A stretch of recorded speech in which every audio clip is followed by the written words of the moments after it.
Hello everyone, स्वागत है आप सभी का आपके अपने यूट्यूब चैनल परीक्षा हॉल्ट 247 में। अगर आप चैनल पर नए हैं तो चैनल को सब्सक्राइब करके बेल आइकन को जरूर दबाइएगा और ज़्यादा से ज़्यादा दोस्तों में परीक्षा हॉल्ट 247 को शेयर कीजिएगा, जिससे हमें एक मोटिवेशन, एक मनोबल मिलता है आप तक अच्छे से अच्छे कंटेंट पहुंचाने के लिए। दोस्तों, आज इंडियन ज्योग्राफी में हम करेंगे भारत के भौतिक प्रदेश को स्टार्ट और पूरे भारत के भौतिक प्रदेश को, पर्वत, पठार, मैदानी भाग, जो द्वीपीय समूह है, सबको डिटेल में एक एक करके कवर करेंगे। और इसके पीडीएफ को अगर आपको डाउनलोड करना है तो परीक्षा हॉल्ट 247 के टेलीग्राम चैनल से आप इसके पीडीएफ को डाउनलोड कर सकते हैं। आज हम देखेंगे भारत के भौतिक प्रदेश के अंतर हिमालय को पूरे अच्छे से इसे कवर करेंगे, और ना ही कवर करेंगे बल्कि आपको क्लास में ही चीज़ों को याद करा दिया जाएगा। बस केवल आपको ध्यान से सुनना है और रिवीजन करने के लिए इसके पीडीएफ को डाउनलोड कर लीजिएगा। तो चलिए स्टार्ट करते हैं भारत के भौतिक प्रदेश के अंतर्गत हिमालय।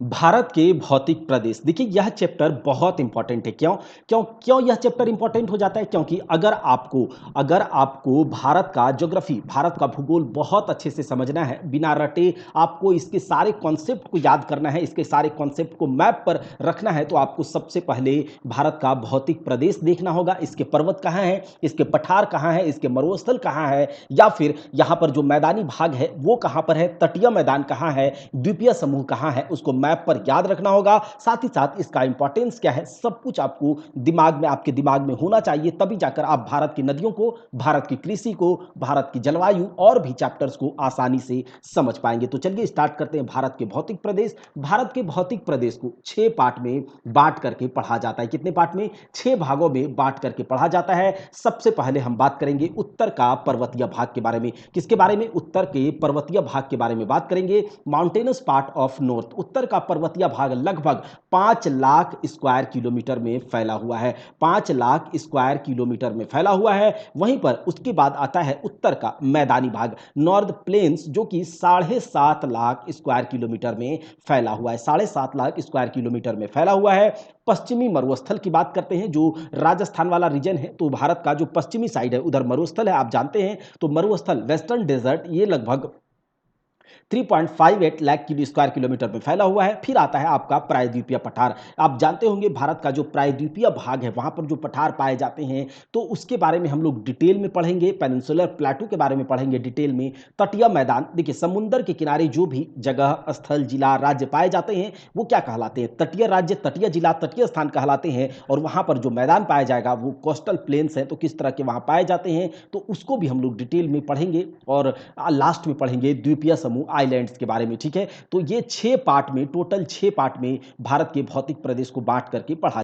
अगर आप इसको मैप पर देखने का कोशिश करें तो सबसे पहले क्या है, उत्तर का पर्वतीय भाग क्या है, ये यहां से लेकर के ये वाला पार्ट जो आप ये देख रहे हैं, तो ये क्या हो गया, उत्तर का पर्वतीय भाग। क्या है? उत्तर का पर्वतीय भाग। ठीक है, तो इसको हम लोग एक एक करके डिटेल में पढ़ेंगे, एक एक करके। जो ये पहला पार्ट हो गया, ये क्या है, उत्तर का पर्वतीय भाग। दूसरा दूसरा अगर पार्ट की बात करें, दूसरे दूसरे भाग की अगर बात करें, तो ये आपका क्या है, ये वाला पार्ट जो आप देख रहे हैं, ये वाला पार्ट। ठीक है, तो ये आपका है उत्तर का मैदानी भाग। दूसरा पार्ट ये उत्तर का मैदानी भाग हो गया।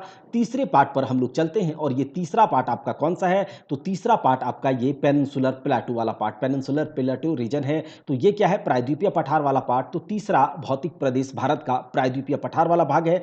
चौथा आप यहां पर देख सकते होंगे, ये पश्चिम का मरुस्थल है, चौथा पार्ट। पांचवा पार्ट में हम लोग देखेंगे तटीय मैदान। ये जो यहां पर जो किनारे किनारे आप देख रहे हैं, ये क्या है, तटीय मैदान है, जो कोस्टल प्लेन्स है, ये है आपका पांचवा पार्ट। और छठा कौन सा हो गया, ये यहां पर देखते होंगे भारत के द्वीपीय समूह, जो अंडमान निकोबार द्वीप समूह है, आइलैंड्स है। भारत के हिंद महासागर में कौन सा द्वीप समूह पाया जाता है, भारतवर्ष का जिसका प्रशासन चलता है, जो भारतवर्ष जिस प्रशासन करता है, तो अंडमान निकोबार द्वीप समूह। अरब सागर की अगर बात करें तो यहां पर आपका लक्षद्वीप समूह है, और ये भारत का द्वीपीय समूह है। तो एक एक करके हमने क्या देखा, भारत को 6 भौतिक पार्ट में बांट दिया गया है, और एक एक करके इसको डिटेल में पढ़ेंगे। सबसे पहले हम पढ़ेंगे आज उत्तर का पर्वतीय भाग को, जिसमें कि हिमालय को, मेनली क्या है, हिमालय को पढ़ना है। ये देखिए आ गया हमारा उत्तर का पर्वतीय भाग। क्या है? उत्तर का पर्वतीय भाग। अच्छा, माउंटेनस पार्ट ऑफ नॉर्थ। तो उत्तर का जो पर्वतीय भाग है इसको हम लोग तीन पार्ट में बांट करके पढ़ेंगे। कितने पार्ट में? तीन पार्ट में बांट करके पढ़ेंगे। सबसे पहले बात करेंगे पार या ट्रांस हिमालय की। इसके बारे में आपने सुना जरूर होगा, ठीक है। पार या ट्रांस हिमालय। ट्रांस हिमालय को तीन पार्ट में बांटा जाता है। इसके अंतर्गत तीन पर्वत श्रृंखलाएं आती हैं, तीन रेंजेज आते हैं। माउंटेन रेंज सबसे पहला आता है ऊपर में काराकोरम रेंज, उसके बाद लद्दाख रेंज और उसके बाद जास्कर पर्वत श्रेणी। उसके बाद हम लोग पढ़ेंगे हिमालय को डिटेल में पढ़ेंगे और इसके अंतर्गत कौन कौन से हिमालय आते हैं। तो महान या फिर वृहत हिमालय जो कि ग्रेट हिमालय कहलाता है। उसके बाद निम्न, लघु, मध्य या फिर हिमाचली हिमालय। देखिए महान या वृहत हिमालय को हिमाद्री हिमालय भी कहा जाता है, याद रखिएगा हिमाद्री हिमालय भी कहा जाता है, क्योंकि ये जो महान या वृहत हिमालय ये वर्ष भर बर्फ से घिरा हुआ रहता है, बर्फ से ढका हुआ रहता है, इसीलिए हिमाद्री हिमालय भी इसे कहते हैं। हिमाचल प्रदेश के आसपास में ये मध्य हिमालय पाया जाता है। उसके बाद बाह्य या शिवालिक या उप हिमालय जो कि आउटर हिमालय है, ये तीसरा पार्ट है हिमालय के अंतर्गत। और एक है आपका पूर्वांचल हिमालय, जो नॉर्थ ईस्ट वाले रीजन में जो पहाड़ियां पर्वत पाए जाते हैं जो हिमालय से कनेक्टेड है, वो सब पूर्वांचल हिमालय के अंतर्गत आते हैं। तो उसको एक एक करके पढ़ेंगे। सबसे पहले हम लोग हिमालय की उत्पत्ति के बारे में जान लेते हैं कि आखिर हिमालय की उत्पत्ति कैसे हुई। जो हिमालय पर्वत आप देख रहे हैं, इतना विशाल पर्वत श्रृंखला हिमालय, इसकी उत्पत्ति कैसे हुई, कब हुई? Formation of Himalaya. देखिए भूगार्भिक रूप से अगर देखें तो हिमालय पर्वत युवा पर्वत है, नवीन पर्वत है, नया नया पर्वत है, मतलब बहुत पुराना पर्वत श्रृंखला नहीं है। जियोलॉजिकली यंग न्यू माउंटेन है। किस तरह का? नवीन पर्वत श्रृंखला। यानी कि इसका जो निर्माण है, जब पृथ्वी पर कुछ नहीं था, आप जानते हैं जब पृथ्वी पर कुछ नहीं था, ना कोई लोग थे, ना कोई जीव जंतु, ना पेड़ पौधे, तो क्या था? पृथ्वी अपने अंदर से आग या लावा उगल रही थी, जहां मन तहां से ज्वालामुखी फूट रहा था।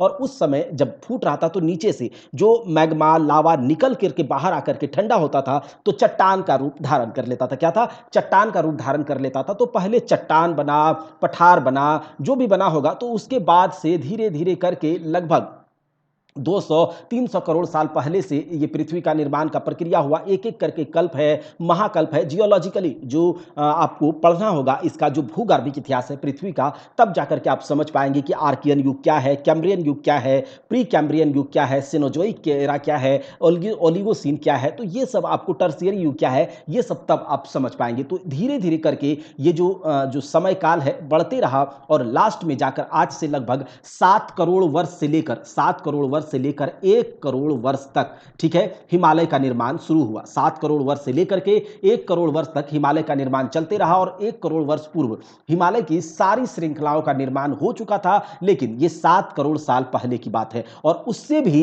लाखों करोड़ों वर्ष पहले जो धरती पर बहुत सारे निर्माण हो चुके थे, बहुत सारे स्ट्रक्चर बन चुके थे, बहुत सारे चट्टान बन चुके थे, बहुत सारे प्रायद्वीपीय पठार बन चुके थे। तो इसका सीधा सा मतलब है कि जो हिमालय पर्वत है वो यंग पर्वत है, न्यू पर्वत है। और बनावट की दृष्टि से क्या है? ये फोल्डेड माउंटेन है, वलित पर्वत है। वलित पर्वत, नवीन वलित पर्वत है। फोल्ड कैसे हो गया भैया? देखिए जब पृथ्वी पर आप जानते हैं कुछ नहीं था, तो पृथ्वी के अंदर आप क्या जानते हैं कि ये जो प्लेट्स है पृथ्वी के अंदर, पृथ्वी के अंदर बहुत सारे प्लेट हैं, कहा जाता है 7 प्लेट से मिलकर के बना है। और ये 7 प्लेट्स आपस में घर्षण करते रहते हैं, आपस में टकराते रहते हैं। और जब प्लेट आपस में टकराते हैं, ठीक है, जब प्लेट आपस में आकर के टकराते हैं, जब लड़ जाएगा, तो जो इसके बीच का जो भी कुछ पार्ट होगा वो क्या होगा? ऊपर उठ जाएगा, ऊपर उठ जाएगा। और ये कहलाता है, जो ऊपर उठ जाएगा धरती के ऊपर, तो ये जो माउंटेन बनता है वो फोल्डेड माउंटेन कहलाता है। दोनों तरफ से धक्का देकर बीच के चीज को ऊपर उठा देना, मतलब कि फोल्ड कर देना, मोड़ देना, तो उसे कहते हैं फोल्ड माउंटेन। और उसी प्रकार से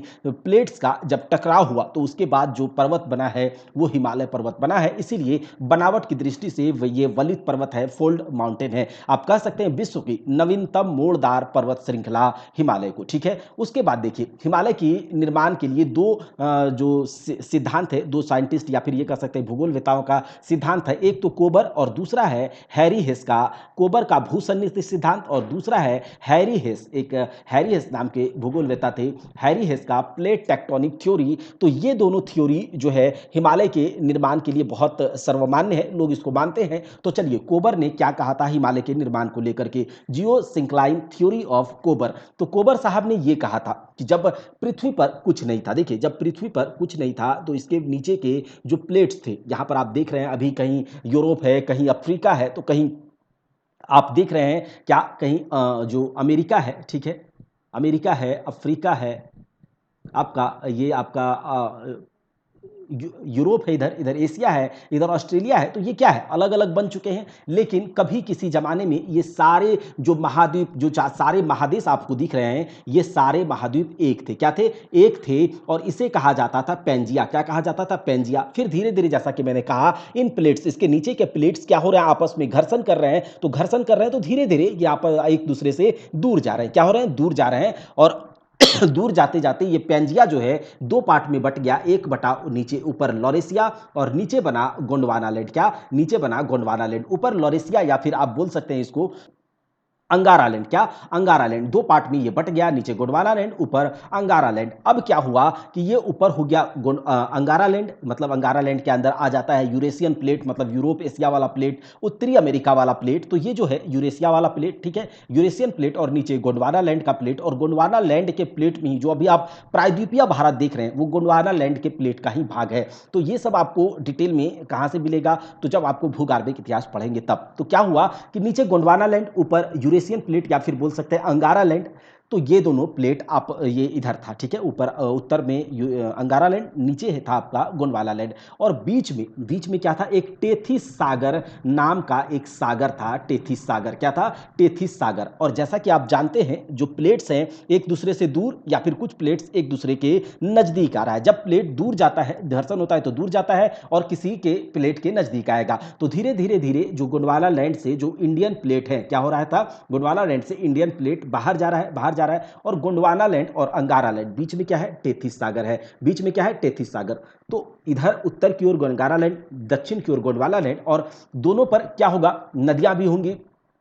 तो नदियां अपने साथ बहा करके, अपने साथ जो मिट्टी है, कंकड़ पत्थर, सब कुछ लेकर के अपने साथ आती थी। और दोनों तरफ से, अंगारा लैंड से और गोंडवाना लैंड से, टेथिस सागर में क्या हो रहा था? अवसाद जमा हो रहा था। क्या हो रहा था? टेथिस सागर में जो है अवसाद जमा हो रहा था। धीरे धीरे धीरे लाखों करोड़ों साल बाद क्या हुआ? टेथिस सागर में ये अवसाद जमते जमते जमते जमते, ये जो अवसाद का ये मलबे, जो कि गोंडवाना लैंड और अंगारा लैंड से आ रहा था, ये मलबा जो है टेथिस सागर में जमते जमते, और चूंकि प्लेट्स भी आपस में क्या हो रहा है? टकरा रहा है। तो प्लेट्स आपस में टकराया, और ये मलबा जो है क्या हो गया? ये मलबा मोड़ वलित हो गया, इसका अवतलन हो गया, और ये क्या हो गया? एक पर्वत का रूप ले लिया, और ये इस तरह से वलित होकर के, फोल्ड होकर के ऊपर उठ गया। और यही बना क्या? हिमालय। जो अभी आप देख रहे हैं, यही हिमालय बना। तो कोबर साहब ने ये कहा था, ठीक है, आप समझ गए होंगे। इधर अंगारा लैंड, इधर गोंडवाना लैंड, बीच में टेथिस सागर। तो अभी जहां पर हिमालय आप देख रहे हैं, वहां पर पहले क्या था?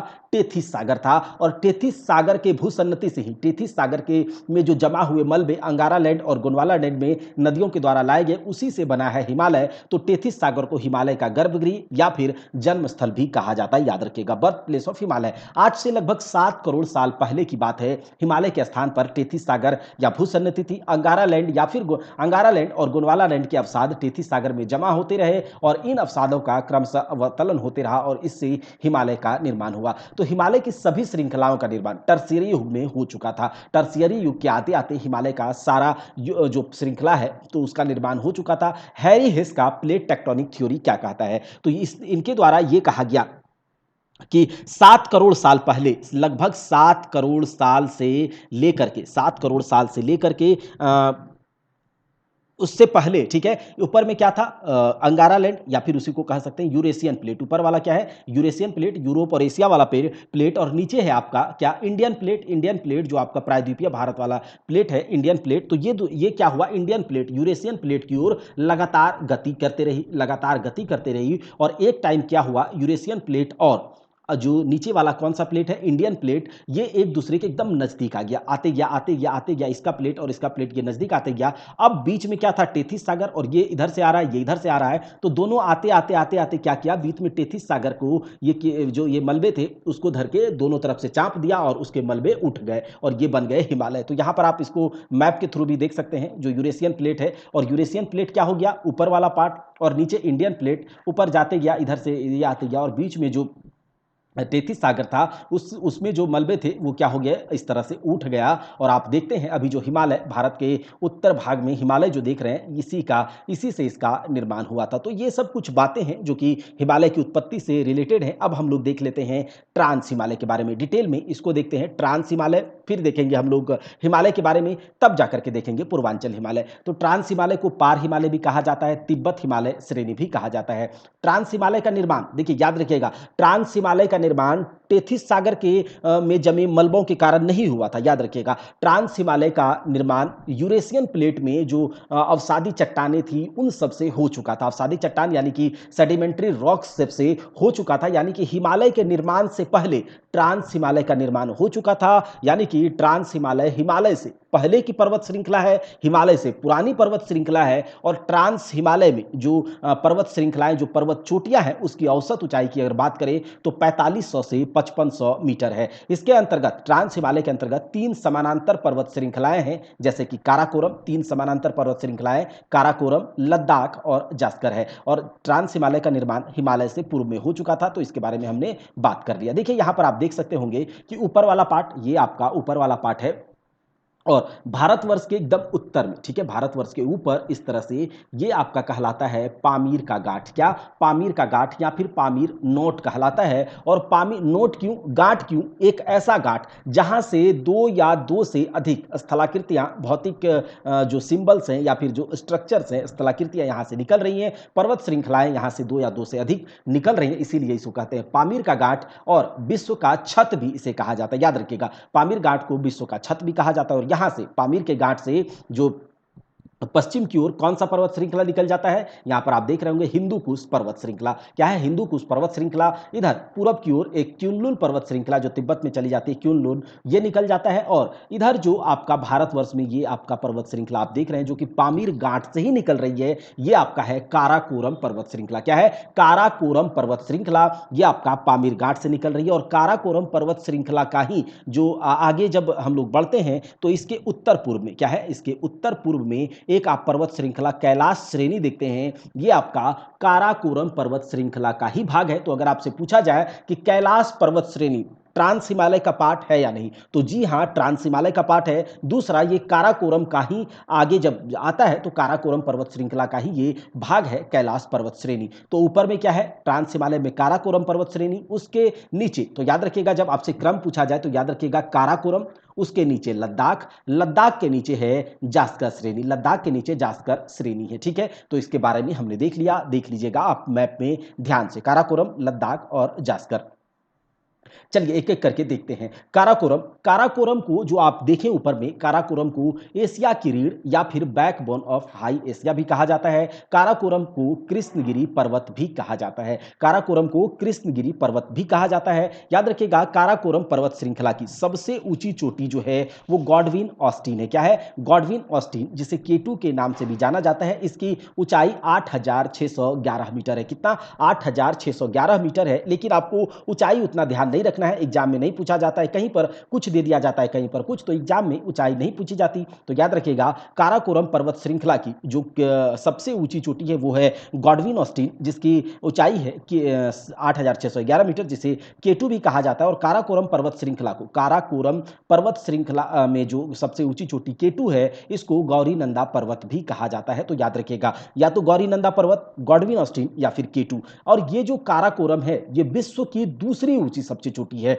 विश्व की दूसरी सबसे ऊंची चोटी काराकोरम है। याद रखिएगा, विश्व की दूसरी सबसे ऊंची चोटी ये केटू है, जो कि काराकोरम पर्वत श्रृंखला में की सबसे ऊंची चोटी है और विश्व की दूसरी सबसे ऊंची चोटी है। तो पहली सबसे ऊंची चोटी तो आप जानते हैं, हिमालय पर्वत श्रृंखला का जो बृहद हिमालय पर्वत श्रृंखला का एवरेस्ट, माउंट एवरेस्ट है, वो विश्व की पहली सबसे ऊंची चोटी है। विश्व की सबसे ऊंची चोटी एवरेस्ट चोटी है, माउंट एवरेस्ट। और दूसरा है आपका गॉडविन ऑस्टिन। अगर आपसे पूछ लिया जाए कि भारत की सबसे ऊंची चोटी केटू है क्या? भारत की सबसे ऊंची चोटी केटू है या फिर कंचनजंगा है या फिर एवरेस्ट है? तो आप लोग गलती नहीं कीजिएगा, क्योंकि अभी जो काराकोरम रेंज जैसे कि भारतवर्ष का है, लेकिन अभी ये पाक ऑक्यूपाइड कश्मीर में पड़ता है। काराकोरम पर्वत श्रृंखला पाक ऑक्यूपाइड पीओके में पड़ता है, जिस कारण से गॉडविन ऑस्टिन भी पीओके में है। ठीक है, जिस कारण से गॉडविन ऑस्टिन केटू भी पीओके में है। तो विवाद, इस पर विवाद है कि भारतवर्ष का है या फिर पाकिस्तान का है, तो विवाद है। तो अगर अभी एग्जामिनेशन में पूछ लिया जाए कि भारतवर्ष का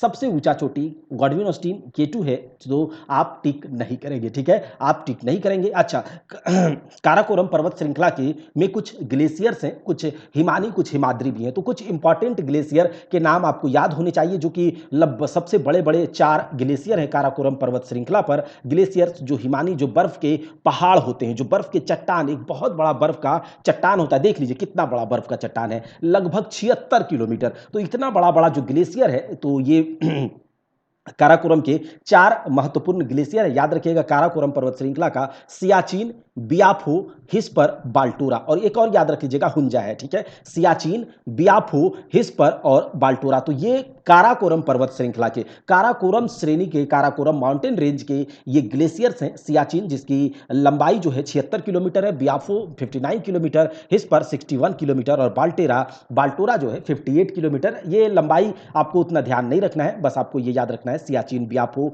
हिस्पर और बाल्टोरा। हुंजा भी है काराकोरम पर्वत श्रृंखला का क्या है, ग्लेशियर है, हिमानी है, हिमाद्री है। देखिए ये काराकोरम पर्वत श्रृंखला आगे जाकर के जो उत्तर में जाकर के पामीर घाट से मिल जाती है, और इसके उत्तर पूर्व में ये काराकोरम श्रृंखला, कैलाश श्रेणी इसी का भाग है, कैलाश श्रेणी इसी का भाग है। काराकोरम पर्वत श्रृंखला का विस्तार पूर्व में तिब्बत तक है, और तिब्बत में इसे कैलाश श्रेणी कहा जाता है। तो याद रखिएगा, कैलाश श्रेणी काराकोरम पर्वत श्रृंखला का ही भाग है। अब हम एक एक करके कुछ डिटेल में ग्लेशियर्स को देख लेते हैं। इंपॉर्टेंट है सियाचिन ग्लेशियर। ये सियाचिन ग्लेशियर जो है ये काराकोरम पर्वत श्रृंखला का भाग है, ठीक है। काराकोरम पर्वत श्रृंखला का ग्लेशियर है, ये भारत का सबसे बड़ा ग्लेशियर है, भारत का सबसे बड़ा ग्लेशियर है। देखिए सियाचिन के ऊपर पाकिस्तान का कभी कब्जा रहा है, तो ये भी विवादित रहा था। तो भारत का सबसे बड़ा ग्लेशियर, विश्व की इसे सबसे ऊंची युद्ध भूमि भी कहा जाता है, क्योंकि पाकिस्तान और इंडिया के बीच यहाँ पर युद्ध होते रहता है। ये थोड़ा सा सेंसिटिव जोन है, वॉर सेंसिटिव जोन है, तो यहाँ पर पहरा देता है जो हमारे इंडियन आर्मी है, वो पहरा देते हैं, इसीलिए इसे विश्व की सबसे ऊंची युद्ध भूमि कहा जाता है। इसकी ऊंचाई की अगर बात करें तो 5400 मीटर है। कितना? 5400 मीटर ऊंचाई है सियाचिन ग्लेशियर की। वहीं पर क्षेत्रफल, ये कितने क्षेत्रफल में फैला हुआ है? 700 स्क्वायर किलोमीटर में। सियाचिन का अर्थ क्या होता है? याद रखिएगा, गुलाबों की भरमार। देखिए सिया मतलब गुलाब होता है किसी भाषा में, और चिन मतलब भरमार, बहुतायत में अगर कोई चीज मिलता है, तो इसीलिए सियाचिन का अर्थ होता है गुलाबों की भरमार। 1984 में इंडियन आर्मी के द्वारा एक ऑपरेशन चलाया गया था जिसका नाम था मेघदूत, और मेघदूत जो है इंडियन आर्मी के द्वारा चलाया गया था, और सियाचिन को जो पाकिस्तान के द्वारा कब्जा कर लिया गया था उसको फिर से अपने में ले लिया गया, फिर से कैप्चर कर लिया गया। तो उसके लिए 1984 में मेघदूत चलाया गया। सियाचिन ग्लेशियर से एक नदी निकलती है, नुब्रा नदी, और भी एक नदी निकलती है सियाचिन ग्लेशियर से, सियोक नदी, ठीक है, या फिर कह सकते हैं काराकोरम से, और उसके बाद एक निकलता है गलवान नदी। तो ये सब कुछ बातें हैं, हम लोग जब नदियां करेंगे तो वहां से भी देख लेंगे। अब आगे जो है वो है लद्दाख पर्वत श्रृंखला। क्या है? लद्दाख पर्वत श्रृंखला। तो काराकोरम सबसे ऊपर कौन सा पर्वत श्रृंखला है? काराकोरम। उसके बाद कौन सा है? लद्दाख है। और उसके नीचे कौन सा है? तो जास्कर है। तो याद रखिएगा, उत्तर से दक्षिण अगर आपको आने को कहे तो काराकोरम,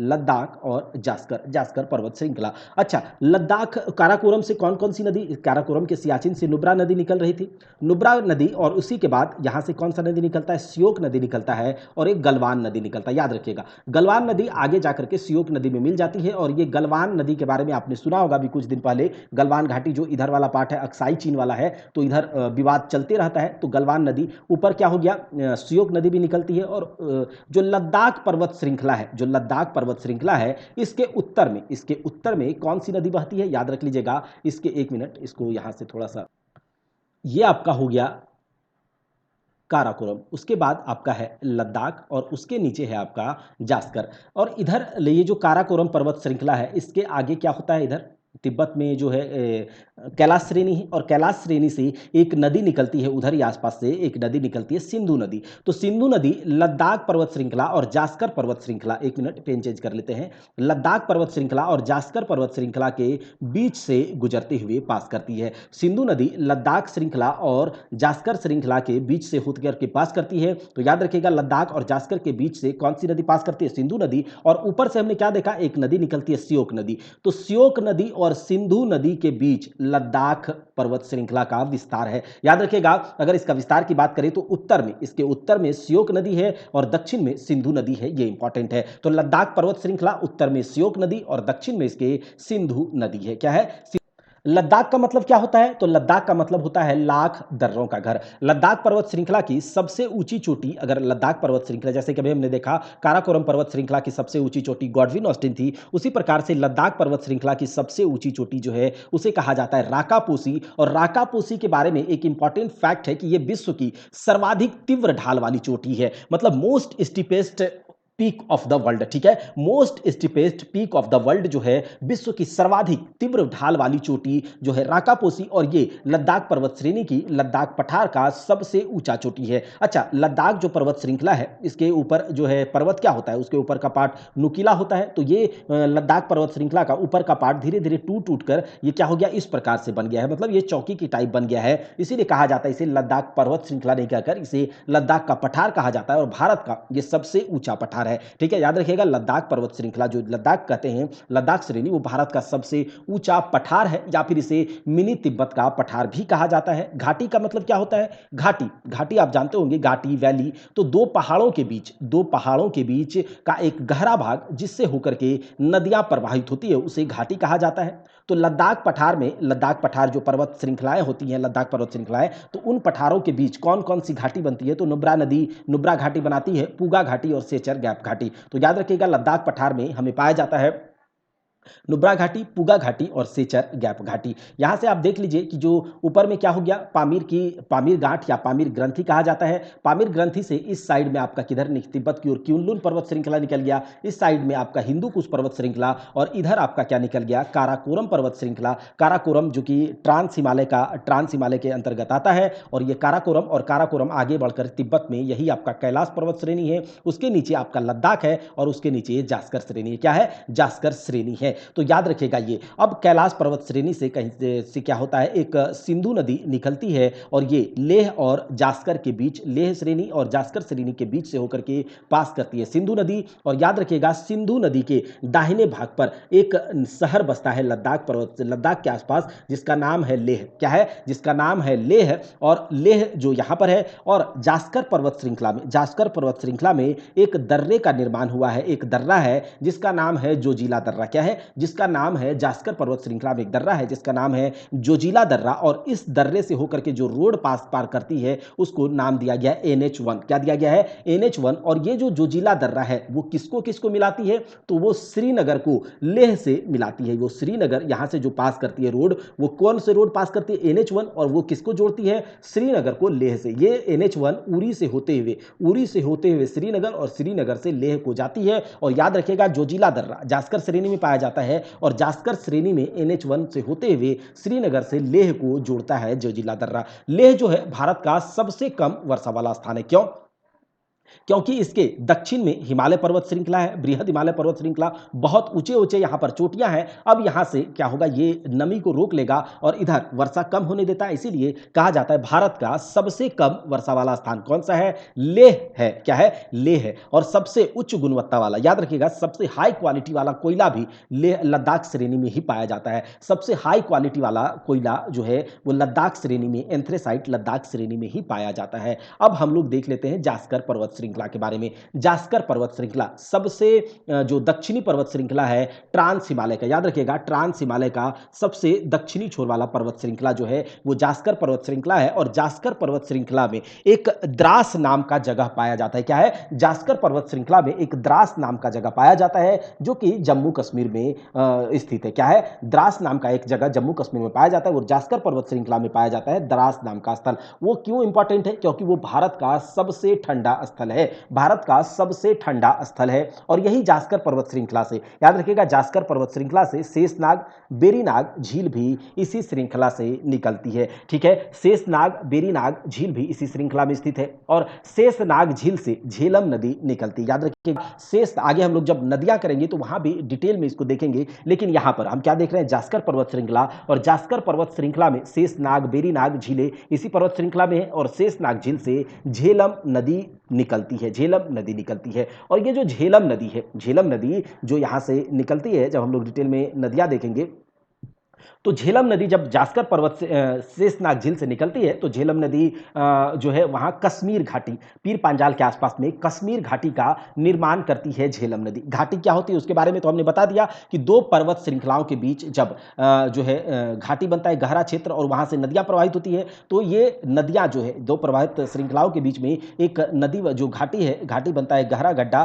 तो उसको घाटी कहते हैं, और वहाँ से झेलम नदी निकलती है और ये कश्मीर घाटी का निर्माण करती है झेलम नदी। याद रखिएगा, कश्मीर घाटी का निर्माण कौन करता है? झेलम नदी करता है, और झेलम नदी ही वूलर झील का भी निर्माण करता है। याद रखिएगा, जो झेलम नदी है वो वूलर झील का निर्माण करती है, जो कि भारत की सबसे बड़ी मीठे पानी की झील भी कहलाती है। ठीक है, जो भारत की सबसे बड़ी मीठे पानी की झील है वो वूलर झील, झेलम नदी ही इसका निर्माण करती है। तो आगे हम लोग देख लेते हैं कौन सा, अब हम लोग देखते हैं डिटेल में हिमालय। तो अभी तक हमने क्या देखा? ट्रांस हिमालय को देखा, जिसमें कि पार हिमालय देखा, ट्रांस हिमालय देखा, और ट्रांस हिमालय में देखा हमने काराकोरम, लद्दाख और जास्कर श्रेणी के बारे में। ठीक है, काराकोरम, और उसको मैप पर भी देखा, तो आप इसे ध्यान रखिएगा। हिमालय के बारे में अब देखते हैं हिमालय को। ठीक है, तो इसका निर्माण टर्शियरी युग में हुआ था, आज से लगभग 60 से 70 मिलियन वर्ष पहले, और कहा जा सकता है 6-7 करोड़ साल पहले, और 1 करोड़ साल पहले हिमालय की सारी पर्वत श्रृंखलाओं का निर्माण हो चुका था। इसका उत्पत्ति कैसे हुआ? तो तेथित सागर में जमा अवसादों में पड़े वलन से। इसके बारे में तो हम लोग ने देख लिया। ये नवीन पर्वत श्रृंखला, वलित पर्वत श्रृंखला यानी कि यंग फोल्ड माउंटेन है, विश्व की सबसे ऊंची तथा तीसरी सबसे लंबी। देखिए, ये विश्व की सबसे ऊंची है, लेकिन लंबाई की अगर बात करें, जैसा कि आप जानते होंगे कि अगर पूछा जाए कि हिमालय पर्वत श्रृंखला की लंबाई कितनी है, तो आप कहीं देखते होंगे 2400 किलोमीटर, कहीं देखते होंगे 2500 किलोमीटर। तो यहाँ लंबाई को लेकर के 2400 से 2500 यहाँ पर देखा जा सकता है, कहीं 2425 मिलेगा, कहीं 2500 मिलेगा। तो ये जो एनसीईआरटी की बुक है वहाँ 2425 दिया गया है। तो याद रखिएगा कि सबसे लंबी पर्वत श्रृंखला, तीसरी सबसे लंबी। इसके पहले जो उत्तरी अमेरिका में आप पाते हैं एंडीज, रॉकीज है, वो सब है इससे ज़्यादा लंबा। ठीक है, पर्वत श्रृंखला, ये तीसरा लंबा पर्वत श्रृंखला है। हिमालय के अंतर्गत, हिमालय पर्वत श्रृंखला के अंतर्गत हम 3 पर्वत श्रृंखलाओं को बांट करके पढ़ते हैं। पहला देखते हैं हम बृहत हिमालय। बृहत हिमालय जिसे बोलते हैं, या फिर सर्वोच्च हिमालय बोल लीजिए, ग्रेटर हिमालय बोल लीजिए, महान हिमालय बोल लीजिए, या फिर हिमाद्री हिमालय बोल लीजिए, क्योंकि बृहत हिमालय पर सालों भर बर्फ से ढका होता है, इसीलिए हिमाद्री हिमालय कहते हैं। सर्वोच्च बोलिए, ग्रेटर बोलिए, मध्य हिमालय, उसके बाद कौन सा हिमालय आता है? मध्य हिमालय आता है। इसकी ऊंचाई बृहद हिमालय से कम होती है। मध्य हिमालय बोलिए, लघु हिमालय बोलिए, निम्न हिमालय बोलिए, या फिर हिमाचल हिमालय बोलिए, या फिर मिडिल हिमालय बोलिए। उसके बाद इसकी ऊंचाई मध्य हिमालय से कम, इसे बाह्य हिमालय बोलिए, सबसे हिमालय, हिमालय पर्वत श्रृंखला का सबसे बाहर वाला पर्वत श्रृंखला बाह्य हिमालय बोलिए, शिवालिक बोलिए, उप बोलिए, या फिर आउटर हिमालय बोलिए। तो चलिए हम लोग देखते हैं बृहत हिमालय को। किसे? बृहत हिमालय को, ग्रेट हिमालय को। देखिए, ग्रेट हिमालय जहां से हिमालय पर्वत श्रृंखला शुरू होता है, बृहत हिमालय, उसके ऊपर हमने क्या देखा कि हमने देखा काराकोरम पर्वत श्रृंखला, हमने देखा लद्दाख पर्वत श्रृंखला, हमने देखा जास्कर, और यानी कि ये ट्रांस हिमालय है। तो ट्रांस हिमालय और जो जहां से बृहत हिमालय शुरू होता है उसके बीच का जो कहते हैं कि किस जोन के द्वारा ट्रांस हिमालय और ग्रेटर हिमालय अलग होता है, तो याद रखिएगा, ये नाम याद रखिएगा, ये इंपॉर्टेंट है, पूछ लिया जाता है कि ट्रांस हिमालय और ग्रेटर हिमालय को कौन सा जोन अलग करता है? तो सचर जोन। याद रखिएगा, सचर जोन ट्रांस हिमालय और बृहद हिमालय को अलग करने वाला जो ये बीच का पार्ट है वो सचर जोन कहलाता है। ग्रेटर हिमालय का जो औसत ऊंचाई आप देखेंगे 6000 से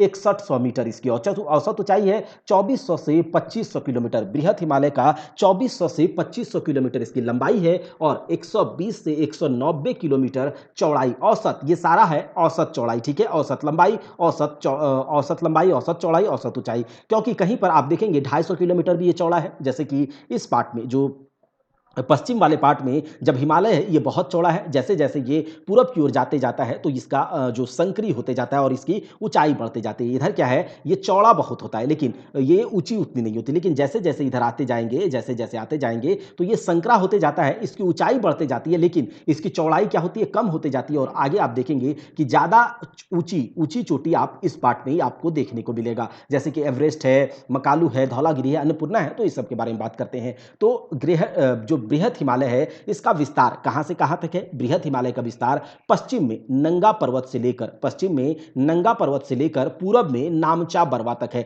तो अगर आपसे पूछेगा कि बृहत हिमालय का पूर्वी छोर, बृहत हिमालय का सबसे पूर्वी पर्वत चोटी कौन सा है, तो ये आपका नामचा बरवा है, जो कि सिक्किम में पाया जाता है। ये बृहत हिमालय का पर्वत चोटी है, नामचा बरवा। बृहत हिमालय का एक पर्वत चोटी है नामचा बरवा, सबसे पूर्वोत्तर, सबसे पूर्वी जो पर्वत चोटी है वो नामचा बरवा है, सिक्किम में पाया जाता है। और बृहद हिमालय का सबसे पश्चिमी छोर में कौन सा पर्वत श्रृंखला है? नंगा पर्वत है, जो कि पीओके पाक ऑक्यूपाइड कश्मीर में पाया जाता है। तो इसे हम लोग देख लेते हैं मैप पर। यह है आपका बृहद हिमालय, यह है आपका बृहद हिमालय।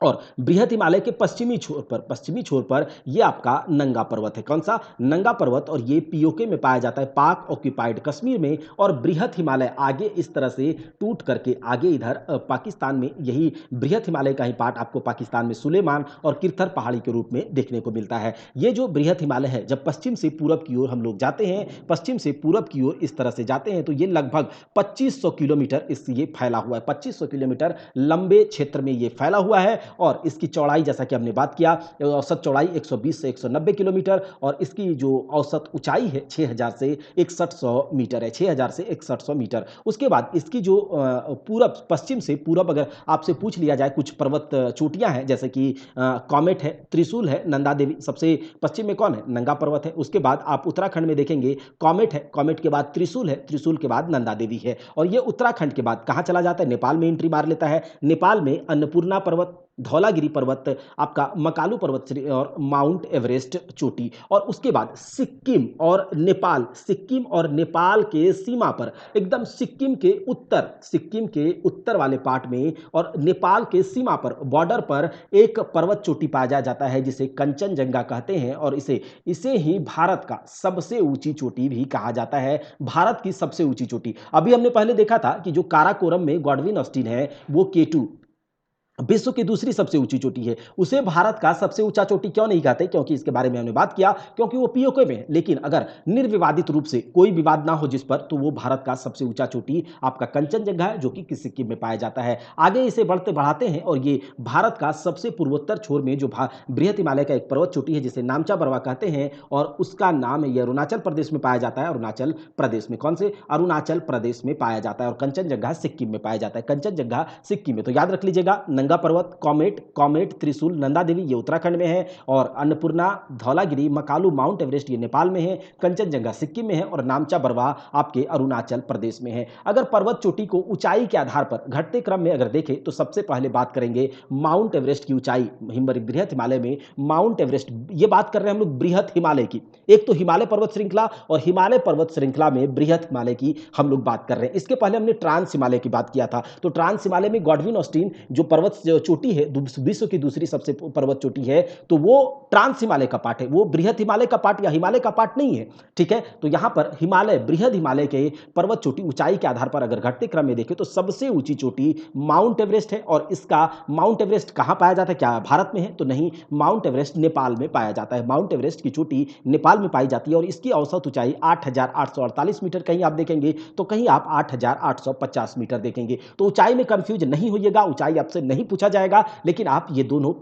जो फैक्ट है उसे देख लीजिए। ये विश्व की सबसे ऊंची चोटी है। माउंट एवरेस्ट विश्व की सबसे ऊंची चोटी है। नेपाल में इसे सागरमाथा तथा तिब्बत में इसे चोमालुंगमा कहा जाता है। तिब्बत में माउंट एवरेस्ट को चोमालुंगमा, और नेपाल में सागरमाथा कहा जाता है। अगला है जो बृहद हिमालय का दूसरा सबसे ऊंचा चोटी जो है, ऊंची चोटी कंचनजंगा है। इसकी ऊंचाई जो है 8598 मीटर है। 8598 मीटर इंपॉर्टेंट नहीं है, ये याद रखने की जरूरत नहीं है। कंचनजंगा सिक्किम में पाया जाता है, सिक्किम और नेपाल की सीमा पर पाया जाता है, और ये निर्विवादित रूप से भारत की सबसे ऊंची चोटी है। और विवादित रूप से अगर बात करें, तो K2 गॉडविन ऑस्टिन, या फिर जो हमने देखा था गौरी नंदा पर्वत। महान हिमालय की यह दूसरी सबसे ऊंची चोटी है, और विश्व की तीसरी सबसे ऊंची चोटी। विश्व की सबसे पहली ऊंची चोटी माउंट एवरेस्ट, विश्व का दूसरा सबसे ऊंचा चोटी K2 गॉडविन ऑस्टिन, और तीसरा सबसे ऊंचा चोटी कंचनजंगा है। नेपाल में कंचनजंगा को कुंभकर्ण लंगूर के नाम से जाना जाता है। नेपाल में कंचनजंगा को कुंभकर्ण लंगूर के नाम से जाना जाता है। तीसरा सबसे ऊंचा चोटी, जो देखिए यहां पर ऊंचाई के आधार पर देख रहे हैं, तो पहले नंबर पर कौन आया? माउंट एवरेस्ट, दूसरे नंबर पर कंचनजंगा, तीसरे नंबर पर मकालू जो कि नेपाल में पाया जाता है, धौलागिरी नेपाल में ही पाया जाता है, मनसालू नेपाल में, छठा नंबर का नंगा पर्वत जो कि पीओके में पाया जाता है, और बृहद हिमालय का सबसे पश्चिमी छोर पर स्थित जो पर्वत चोटी है वो नंगा पर्वत है, भारतवर्ष के। अन्नपूर्णा नेपाल में पाया जाता है। 8वें नंबर का नंदा देवी उत्तराखंड में पाया जाता है। 9वें नंबर का कॉमेट उत्तराखंड में, तथा नामचा बरवा जो कि 10वें नंबर पर है वो अरुणाचल प्रदेश में। तो यहां से आप देख सकते होंगे टॉप 10 भारतवर्ष की टॉप 10 सबसे ऊंची चोटी, या फिर ये जो टॉप 10 विश्व की भी सबसे ऊंची चोटी में आता है कौन? एवरेस्ट, उसके बाद कंचनजंगा, उसके बाद मकालू, उसके बाद धौलागिरी नेपाल में पाया जाता है, मनसालू नेपाल में पाया जाता है, नंगा पर्वत पीओके में, अन्नपूर्णा पर्वत नेपाल में, नंदा देवी उत्तराखंड में, कॉमेट उत्तराखंड में, नामचा बरवा अरुणाचल प्रदेश में। तो महान हिमालय पर कुछ ग्लेशियर भी पाए जाते हैं, हिमनद भी पाए जाते हैं। ग्लेशियर के बारे में आप जानते होंगे, एक लंबा चौड़ा बर्फ का टुकड़ा होता है, ग्लेशियर होता है, और इन ग्लेशियर से कुछ नदियां भी निकलती है। तो महान हिमालय पर ये कुछ ग्लेशियर है, याद रखिएगा, यमुनोत्री, गंगोत्री, चौराबाड़ी, सतोपथ, गोसाईधाम, ये नेपाल में पाया जाता है, जेमू, ठीक है। ये कुछ महान हिमालय पर, देखिए महान हिमालय का कुछ स्ट्रक्चर इस प्रकार से आपने देखा अभी, ठीक है, जो कि पीओके से लेकर के कहां तक फैला हुआ है? अरुणाचल प्रदेश तक। लगभग 2400 से 2500 किलोमीटर की ये लंबी दूरी तय करती है, ठीक है। और इसके बीच का जो पर्वत श्रृंखलाएं हैं, जो पर्वत चोटियां हैं, हम लोग सबके बारे में बात किए, पश्चिम से लेकर पूरब तक इसकी ऊंचाई के आधार पर। अब हम बात कर रहे हैं हिमालय पर स्थित कुछ ग्लेशियर्स के बारे में। पहला है यमुनोत्री, गंगोत्री, चौराबाड़ी, सतोपथ, गोसाईधाम, जेमू। यमुनोत्री ग्लेशियर से यमुना नदी निकलता है, गंगोत्री से भागीरथी नदी निकलती है, चौराबाड़ी से मंदाकिनी नदी, सतोपथ से अलकनंदा नदी, गोसाईधाम से कोसी नदी, और जेमू ग्लेशियर से तिस्ता नदी निकलती है। जब हम भारत की नदियां करेंगे, वहां भी मैप के माध्यम से बिल्कुल आपको सब कुछ समझाया जाएगा। अब हम लोग देखते हैं निम्न, लघु, मध्य या फिर हिमाचल हिमालय, मिडिल हिमालय। देखिए हिमालय की सबसे कटी छटी पर्वत श्रृंखला क्या कहलाता है? ये जो लघु हिमालय, मध्य हिमालय, जो हिमाचल हिमालय कहलाता है, मिडिल हिमालय कह लीजिए, तो हिमालय की सबसे कटी छटी पर्वत श्रृंखला, यानी कि रेगुलर रूप से नहीं है, कहीं पर है तो फिर टूट फट कर दूसरे जगह पर है, फिर तीसरे जगह पर। तो ये हिमालय की रेगुलर रूप से नहीं, ये कटी छटी, सबसे कटी छटी पर्वत श्रृंखला मध्य हिमालय है। कौन सा? मध्य हिमालय है।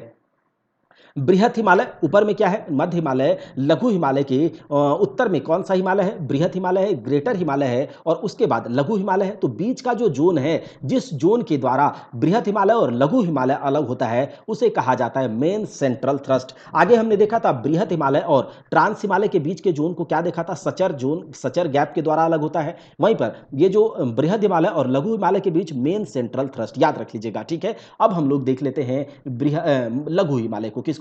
लघु हिमालय को। यहां पर हमने देखा बृहत हिमालय, जो कि नंगा पर्वत से लेकर नामचा बरवा तक फैला हुआ है। कहां तक? नंगा पर्वत से नामचा बरवा तक फैला हुआ है। अब बात कर लेते हैं हम लोग किसकी? तो हम बात करेंगे लघु हिमालय की, मध्य हिमालय की। ये कटी छटी पर्वत श्रृंखला है, कटी छटी पर्वत श्रृंखला है। सबसे पहला हम लोग बात करेंगे लघु हिमालय का। लघु हिमालय जो कि जम्मू कश्मीर में जो लघु हिमालय या मध्य हिमालय पर्वत श्रृंखला है, उसको पीर पंजाल के नाम से जाना जाता है। किसके? पीर पंजाल के नाम से जाना जाता है। जम्मू कश्मीर में मध्य हिमालय पर्वत श्रृंखला को पीर पंजाल के नाम से जाना जाता है। हिमाचल प्रदेश में, याद रखिएगा, धौलाधर के नाम से जाना जाता है। हिमाचल प्रदेश में मध्य हिमालय को, हिमाचल प्रदेश में मध्य हिमालय पर्वत श्रृंखला को धौलाधर पर्वत श्रृंखला के नाम से जाना जाता है। वहीं पर उत्तराखंड में जो मध्य हिमालय पर्वत श्रृंखला है, उसको नाग टिब्बा के नाम से जाना जाता है। और महाभारत पर्वत श्रृंखला नेपाल में जो मध्य हिमालय, जो मिडिल हिमालय है, उसको महाभारत पर्वत श्रृंखला के नाम से जाना जाता है। और ये आगे जाकर के कहां पर? ये आगे जाकर के पश्चिम बंगाल के दार्जिलिंग पर्वत श्रृंखला से मिल जाती है। किससे? ये आगे जाकर के पश्चिम बंगाल के दार्जिलिंग पर्वत श्रृंखला से मिल जाती है। तो याद रखिएगा, यहां हम लोग किधर से देखें?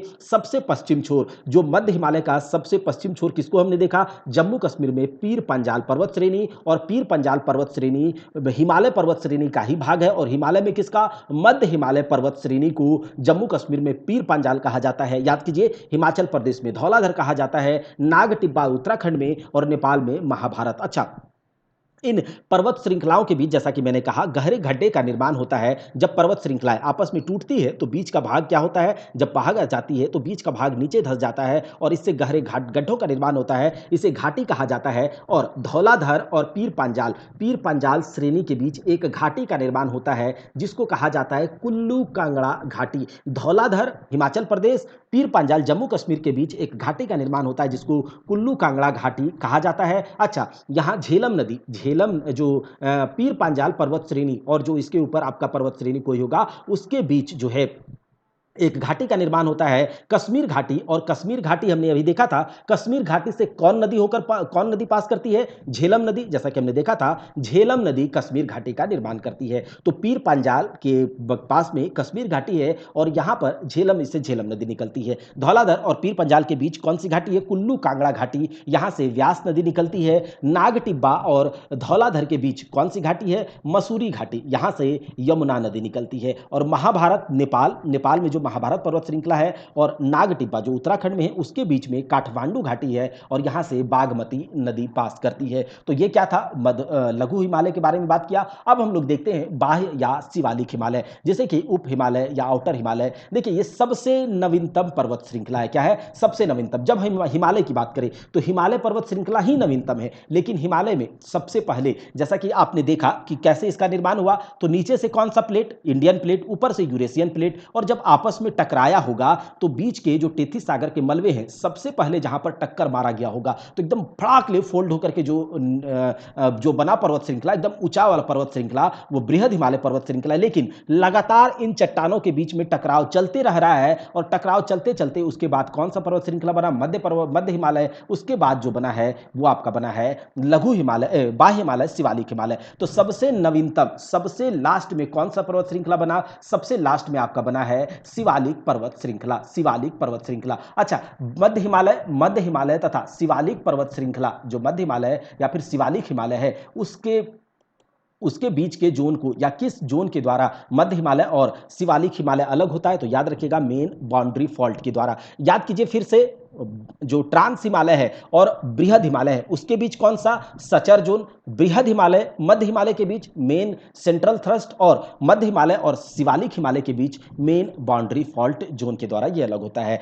ये सबसे बाहरी हिमालय पर्वत है तथा असंपीड़ित पर्वत श्रृंखला। असंपीड़ित मतलब कि बहुत ज्यादा इस पर दबाव नहीं पड़ा है, तभी तो जाकर ये छोटी है थोड़ी सी। ठीक है, आगे देखिए, इसका विस्तार जो है पाकिस्तान के जो शिवालिक हिमालय है, ये सबसे नवीनतम है, सबसे बाहरी है। ठीक है, इसका विस्तार पाकिस्तान के पोटवार पठार से, पाकिस्तान में एक पोटवार पठार है, वहां से लेकर भारत में कोसी नदी तक। भारत में कोसी नदी कहां पर निकलती है? अभी हमने देखा कि जो कोसी नदी है, जो कोसी नदी है, नेपाल के गोसाई धाम ग्लेशियर से निकलती है। और कोसी नदी मतलब ये पाकिस्तान के पोटवार क्षेत्र, पोटवार पठार से भारत में कोसी नदी तक जो शिवालिक हिमालय का क्या है, निरंतर ये रेगुलर रूप से है। और उसके बाद ये यहाँ से खत्म होकर के फिर अरुणाचल प्रदेश में आपको शिवालिक हिमालय का पार्ट दिखेगा। और अरुणाचल प्रदेश में जो पहाड़ियाँ हैं वो शिवालिक पर्वत का ही पार्ट है। और कौन कौन सी पहाड़ियाँ हैं जो कि अरुणाचल प्रदेश के पार्ट हैं? वो डाफला, मिरी, अबोहर, मिसमी, ये पहाड़ियाँ, ये सब पहाड़ियां, डाफला, मिरी, अबोहर, मिसमी, ये जो आपको अरुणाचल प्रदेश में हम अभी मैप में देखेंगे, ये पहाड़ियां ये किस हिमालय का पार्ट है? तो आपसे पूछा जा सकता है, डाफला शिवालिक हिमालय का पार्ट है। शिवालिक हिमालय का ही ये शिवालिक हिमालय क्षेत्र को, जो अरुणाचल प्रदेश में शिवालिक हिमालय की पहाड़ियां कौन कौन सी हैं? डाफला, मिरी, अबोहर, मिसमी, ये पहाड़ियां। जम्मू कश्मीर में शिवालिक हिमालय को जम्मू पहाड़ियां कहा जाता है। हिमाचल प्रदेश तथा उत्तराखंड में शिवालिक हिमालय को शिवालिक पहाड़ियां कहा जाता है। और नेपाल में इसी पहाड़ को, शिवालिक हिमालय को चुरिया मुरिया पहाड़ियां कहा जाता है। याद रखिएगा, जम्मू कश्मीर में शिवालिक हिमालय को जम्मू पहाड़ियां, हिमाचल प्रदेश तथा उत्तराखंड में शिवालिक पहाड़ियां, नेपाल में चुरिया मुरिया पहाड़ियां कहा जाता है। अच्छा, मध्य हिमालय तथा शिवालिक हिमालय, देखिए याद रखिएगा कि जो मध्य हिमालय है, मध्य हिमालय और शिवालिक हिमालय के बीच जो समतल मैदानी भाग है, मध्य हिमालय और शिवालिक हिमालय के बीच जो समतल मैदानी भाग है, उसको दो पार्ट में बांट करके देखा जाता है। एक को कहा जाता है दून और दूसरे को कहा जाता है द्वार। क्या कहा जाता है? एक को कहा जाता है दून और दूसरे को कहा जाता है द्वार। दून और द्वार, देखिए जम्मू कश्मीर में जो दून क्षेत्र है, जो मध्य हिमालय, देखिए मध्य हिमालय और शिवालिक हिमालय, तो जो हिमालय पर्वत श्रृंखला का मध्य हिमालय से पर्वत श्रृंखला है और जो शिवालिक हिमालय है, उसके बीच का जो समतल मैदानी भाग है, उसको अलग अलग क्षेत्रों में कहीं दून तो कहीं द्वार कहा जाता है। दून कहाँ कहाँ कहा जाता है? जम्मू कश्मीर में कोटली दून, पाटली दून तथा जम्मू दून पाया जाता है। ये आपका मध्य हिमालय तथा शिवालिक हिमालय के बीच के समतल मैदानी भाग को जम्मू कश्मीर में कोटली दून, पाटलिदुन और जम्मूदुन कहा जाता है। यहाँ पर लोग आते हैं, रहते हैं, बसते हैं इस प्रकार से। और उत्तराखंड में इसे देहरादून के नाम से, आप जो देहरादून सुनते हैं वो मध्य हिमालय तथा शिवालिक हिमालय के बीच का समतल मैदानी भाग है। उत्तराखंड में देहरादून और जम्मू कश्मीर में कोटलीदून, पाटलीदून, जम्मूदून के नाम से जाना जाता है। द्वार किसे कहा जाता है? मध्य हिमालय और शिवालिक हिमालय के समतल मैदानी भाग को जो हरिद्वार आप देखते होंगे, ठीक है, हरिद्वार, और पश्चिम बंगाल में इसे इस द्वार को कहा जाता है द्वार। क्या कहा जाता है? पश्चिम बंगाल में द्वार कहा जाता है, जिस जो कि चाय की खेती के लिए महत्वपूर्ण है, चाय की खेती के लिए महत्वपूर्ण है। एक एक छोटा-सा पार्ट यहाँ पर छूट गया है, यहाँ आपको मैं बता दूँ कि जो मध्य हिमालय और शिवालिक हिमालय के बीच के समतल मैदानी भाग को तो हमने देख लिया, लेकिन महान हिमालय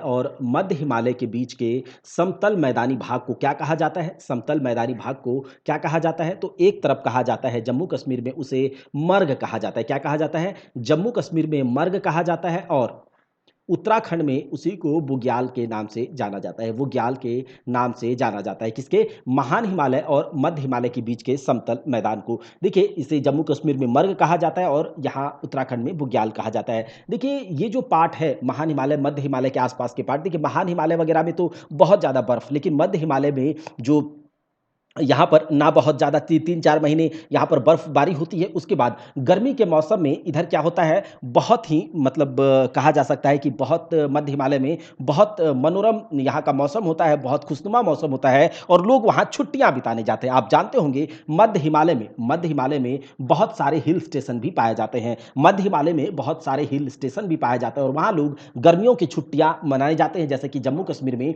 आपका क्या है, ये जो जम्मू कश्मीर में हिल स्टेशन है, श्रीनगर, आपका पहलगाँव है, उसके बाद हिमाचल प्रदेश में आप जानते हैं शिमला, धर्मशाला, कसौली, डलहौजी, उत्तराखंड में नैनीताल, लिख लीजिएगा इसको, ठीक है? उत्तराखंड में नैनीताल, अल्मोड़ा, रानीखेत, लैंसडाउन और वेस्ट बंगाल में जो मध्य हिमालय का ही हिल स्टेशन है दार्जिलिंग, ठीक है? दार्जिलिंग हिल स्टेशन के बारे में आप जानते होंगे, बहुत से आप घूमने भी गए होंगे, तो ये मध्य हिमालय में स्थित हिल स्टेशन है। यहाँ का जो वातावरण है गर्मियों के दिन में बहुत खुशनुमा होता है, आप भी कभी घूमने जाया कीजिए। तो मध्य हिमालय और महान हिमालय के बीच समतल मैदानी भाग को जम्मू कश्मीर में मर्ग और उत्तराखंड में बुग्याल कहा जाता है। और याद रखिएगा, देखिए ये जो मर्ग वाला क्षेत्र है, ठीक है, मर्ग वाला क्षेत्र है, तो ऊपर ऊपर जो है बर्फबारी होती है और बर्फबारी जो है, बर्फ कभी जब पिघलती है तो वहां से कुछ मिट्टी बहा करके लाती है। क्या होती है? मिट्टी बहा करके लाता है, वहां से झील के जो बनते हैं वो मिट्टी लेकर के आता है और वो मिट्टी बहुत चिकना होता है। क्या होता है? बहुत चिकना होता है। कश्मीर घाटी के आसपास में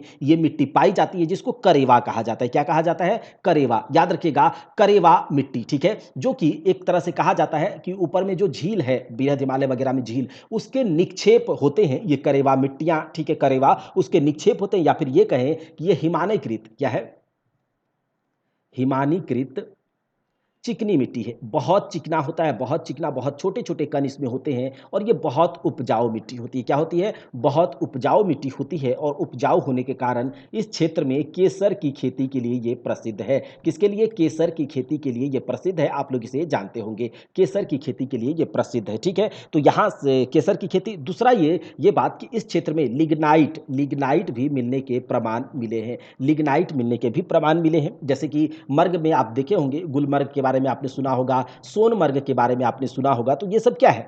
ये जब महान हिमालय और मध्य हिमालय के बीच का समतल मैदानी भाग है। अब हम लोग देख लेते हैं पूर्वांचल हिमालय। किसके? पूर्वांचल, नॉर्थ ईस्ट में जो हिमालय का पार्ट है, नॉर्थ ईस्ट में जो हिमालय का पार्ट है उसे जो पहाड़ियां हैं उसे पूर्वांचल हिमालय कहा जाता है। उसे क्या कहा जाता है? पूर्वांचल हिमालय कहा। आप यहाँ पर देख रहे होंगे कि ये आपका क्या है? बृहद हिमालय। ये आपका क्या है? बृहद हिमालय, जो कि सिक्किम, ये सिक्किम वाला पार्ट है। सिक्किम में कंचनजंगा है, यहाँ पर बृहद हिमालय का एक चोटी है कंचनजंगा, और ये यहाँ से होकर के मध्य हिमालय, बृहद हिमालय का जो सबसे पूर्वोत्तर चोटी है वो आपका क्या है? नामचा बरवा है, जो कि अरुणाचल प्रदेश में पाया जाता है। अरुणाचल प्रदेश में ये नामचा बरवा है। उसके बाद यहाँ से ये जो है म्यांमार में चली जाती है। और ये जो पूर्वांचल में, जो नॉर्थ ईस्ट में जो राज्य हैं, जैसे कि अरुणाचल प्रदेश, नागालैंड, तो इन सब में कुछ पहाड़ियाँ पाई जाती है, उसे पूर्वांचल हिमालय कहा जाता है। जैसे अरुणाचल प्रदेश में पाया जाता है पटकाई बूम, क्या पाया जाता है? पटकाई बूम पहाड़ियाँ। वहीं पर नागालैंड में पाया जाता है नागा पहाड़ियाँ, मणिपुर में पाया जाता है मणिपुर पहाड़ियाँ, मिजोरम में पाया जाता है मिजो पहाड़ियाँ, या फिर इसे लुसाई पहाड़ी के नाम से भी जाना जाता है। क्या? लुसाई पहाड़ के नाम से भी जाना जाता है। और यहाँ पर आपका त्रिपुरा है, और ये त्रिपुरा में इसे कहा जाता है त्रिपुरा की पहाड़ियाँ। क्या? त्रिपुरा की पहाड़ियाँ। ये देखिए इधर क्या था, मध्य हिमालय के बाद लघु हिमालय, और लघु हिमालय के बाद शिवालिक हिमालय। शिवालिक हिमालय का विस्तार जो है वो पाकिस्तान के पुटवार पठार से कोसी नदी तक था, और उसके बाद ये अरुणाचल प्रदेश में इसका विस्तार है। तो अरुणाचल प्रदेश में इसको क्रम से याद रखिएगा, डाफला, मिरी, अबोर और मिसमी, ये पहाड़ियाँ शिवालिक हिमालय की पहाड़ियाँ हैं। ये पहाड़ियाँ शिवालिक हिमालय का पहाड़ियाँ हैं। पूछा जाएगा कि डाफला जो कि शिवालिक हिमालय का पहाड़ी है वो कौन से राज्य में है, तो अरुणाचल प्रदेश में डाफला, मिरी, अबोर, मिसमी, ये क्रम से याद रखिएगा। यहाँ पर आपको मेघालय में कुछ पहाड़ियाँ दिखेंगी, पठार दिखेंगे, गारो, खासी, जयंतिया और मिकिर। मेघालय में आपको कुछ पहाड़ियाँ दिख रही होंगी, वो आपका गारो, खासी, जयंतिया और मिकिर है। क्या ये हिमालय की पहाड़ियां हैं? तो जी नहीं, ये हिमालय की पहाड़ियां नहीं, बल्कि ये प्रायद्वीपीय पठार का भाग है। जब हम लोग देखेंगे उसको आगे, तो प्रायद्वीपीय पठार में इन सबको भी देखेंगे, गारो, खासी, जयंतिया और मिकिर पहाड़ियों को। तो ये पूर्वांचल पहाड़ियां हैं। पूर्वांचल पहाड़ियों के बारे में हमने देख लिया। अब हम लोग आगे सिडनी बुराड नाम का एक भूगोलवेता थे, सिडनी बुराड। क्या? Sydney Burrard. तो सिडनी बुराड साहब ने क्या कहा कि हिमालय को नदियों के आधार पर, नदी क्षेत्र के आधार पर हिमालय को यहाँ पर बांटा है सिडनी बुराड ने। वो उसने क्या कहा कि यहाँ से आपका कैलाश रेंज के आसपास से जो है एक नदी निकलती है, सिंधु नदी, और इधर से सतलज नदी निकलती है, और सतलज नदी और सिंधु नदी के बीच का जो भी हिमालय पड़ता है, चाहे वह काराकोरम श्रेणी हो, चाहे वह बृहद हिमालय हो, चाहे वह शिवालिक हिमालय हो, या फिर चाहे वह लघु हिमालय, मध्य हिमालय हो, उसके बीच में जो भी पहाड़ियां पाई जाएगी उसे आपको पंजाब हिमालय या फिर कश्मीर हिमालय का नाम दिया गया। क्या दिया गया? पंजाब हिमालय या फिर कश्मीर हिमालय का सतलज नदी तथा काली नदी के बीच में, याद रखिएगा, सतलज नदी तथा काली नदी के बीच में जो हिमालय है उसको क्या नाम दे दिया गया? कुमाऊं हिमालय। क्या? कुमाऊं हिमालय उसे नाम दे दिया गया। और काली नदी तथा तिस्ता नदी के बीच में, काली नदी और तिस्ता नदी के बीच में जो हिमालय है वो आपका नेपाल हिमालय नाम दे दिया गया। और आप देख रहे होंगे काली नदी और तिस्ता नदी के बीच में नेपाल हिमालय का विस्तार सबसे ज्यादा है। नेपाल हिमालय का विस्तार सबसे ज्यादा है। सबसे कम विस्तार आपको सतलज नदी और काली नदी के बीच कुमाऊं हिमालय का दिख रहा होगा। उसके बाद आपका दूसरा सबसे ज्यादा विस्तार तिस्ता नदी, और यहां से आपका ब्रह्मपुत्र नदी पास कर रहा है, और ये तिस्ता नदी और ब्रह्मपुत्र नदी के बीच जो हिमालय पाया जाता है उसे असम हिमालय कहा जाता है। एक बार याद रख लीजिएगा, बहुत इंपॉर्टेंट होता है, पूछ लिया जाता है कि जो सिंधु नदी और सतलज नदी के बीच पंजाब या कश्मीर हिमालय, सतलज नदी और काली नदी के बीच कुमाऊं हिमालय, काली नदी और तिस्ता नदी के बीच का जो हिमालय है उसे नेपाल हिमालय का नाम दे दिया गया, और तिस्ता हिमालय तथा ब्रह्मपुत्र नदी के बीच में जो नदी है उसे असम हिमालय का नाम दे दिया गया। इसको एक एक करके थोड़ा सा हम डिटेल में देखने का कोशिश करते हैं। तो चलिए एक एक करके देखते हैं। सबसे पहले कश्मीर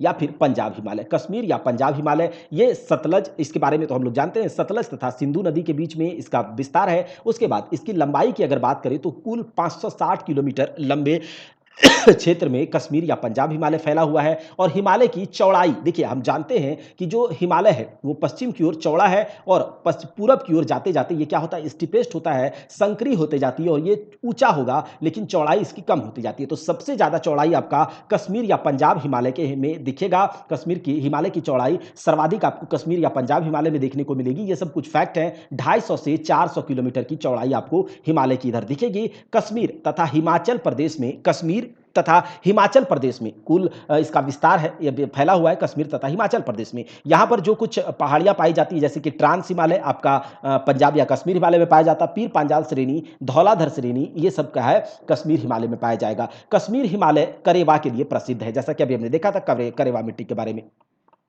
आगे देखते हैं कौन सा है, तो कुमाऊं हिमालय। कुमाऊं हिमालय सतलज तथा काली नदी के बीच में फैला हुआ है। 320 किलोमीटर की लंबाई है। सबसे कम विस्तार इसका है। उत्तराखंड में केवल यह विस्तारित है, उत्तराखंड में केवल फैली हुई है। सबसे ऊंची चोटी कुमाऊं हिमालय का नंदा देवी है, 7817 मीटर के साथ। ऊंचाई आपको याद नहीं रखना है। पश्चिमी भाग, कुमाऊं हिमालय के पश्चिमी भाग को गढ़वाल हिमालय कहा जाता है, तथा पूर्वी भाग को कुमायूं हिमालय कहा जाता है। कुमाऊं हिमालय के प्रमुख चोटियों के बारे में बात करें तो बद्रीनाथ, केदारनाथ, त्रिशूल, माना, गंगा गंगोत्री, नंदा देवी तथा कॉमेट ये सब क्या है कुमाऊं हिमालय के कुछ चोटियां हैं। वहीं पर कुमाऊं हिमालय में कुछ झील भी पाए जाते हैं, नैनीताल, भूमिताल, सात ताल ये झीलें हैं तथा माना दर्रा, नीति दर्रा ये सब भी आपके कुछ इंपॉर्टेंट है और भी पाए जाएंगे, लेकिन यहाँ पर इंपॉर्टेंट को कंसिडर किया गया है। आगे देखिए नेपाल, ये सबसे ज़्यादा फैला विस्तार वाला हिमालय है, नेपाल हिमालय। काली नदी तथा तीस्ता नदी के बीच 800 किलोमीटर लंबे क्षेत्रफल में। वहीं पर देखिए हिमालय की चौड़ाई यहाँ अत्यंत कम है, लेकिन ऊंचाई बहुत ज़्यादा है। सिक्किम में इसे नेपाल हिमालय को सिक्किम हिमालय कहा जाता है, वेस्ट बंगाल में इसे दार्जिलिंग हिमालय, भूटान में भूटान हिमालय कहा जाता है। भारत की सबसे ऊंची चोटियाँ इसी नेपाल हिमालय में है, जैसे कि एवरेस्ट हो गया, कंचनजंगा हो गया, मकालू हो गया, धौलागिरी हो गया, अन्नपूर्णा हो गया, गोसाई धाम, ये सब सारा का सारा हिमालय के नेपाल हिमालय में पाए जाते हैं। वहीं पर असम हिमालय की बात कर लेते हैं। असम हिमालय तीस्ता तथा ब्रह्मपुत्र नदी के मध्य पाया जाता है, जिसकी लंबाई 750 किलोमीटर है। वहीं पर नेपाल हिमालय की अपेक्षा यहाँ ऊंचाई कम है, ठीक है। इसका विस्तार सिक्किम में, असम में, अरुणाचल प्रदेश तथा भूटान में आपको देखने को मिलेगा। असम का नामचा बरवा यहाँ की प्रमुख चोटी है। प्रमुख नदियों की अगर बात करें यहाँ पर जो बहती है, दिवांग, दिहांग, लोहित, ब्रह्मपुत्र। यहाँ पर कुछ इंपॉर्टेंट दर्रे हैं, जिलेपला, याप, ये सब असम हिमालय में पाए जाते हैं। तो ये कुछ इंपॉर्टेंट जानकारियां थी, ये आप एक या दो बार इसे देख लीजिएगा। इसके पीडीएफ को अगर आपको डाउनलोड करना है तो आपको परीक्षा हॉल्ट 247 के टेलीग्राम चैनल से जुड़ना होगा। आप वहां से पीडीएफ को डाउनलोड कर लीजिएगा। जो भी इंपॉर्टेंट बातें हैं यहाँ पर सब कुछ कराया गया है, और इसके बाद जो है इससे रिलेटेड जो भी एमसीक्यू होगा, ऑब्जेक्टिव होगा, उसको डिटेल एक्सप्लेनेशन आपको कहां से करा दिया जाएगा, घटना चक्र पूर्वावलोकन सीरीज से। तो आप किसी भी एग्जाम की तैयारी कर रहे हो, आपके लिए भूगोल बहुत आसान हो जाएगा। मिलते हैं अगले क्लास में, तब तक के लिए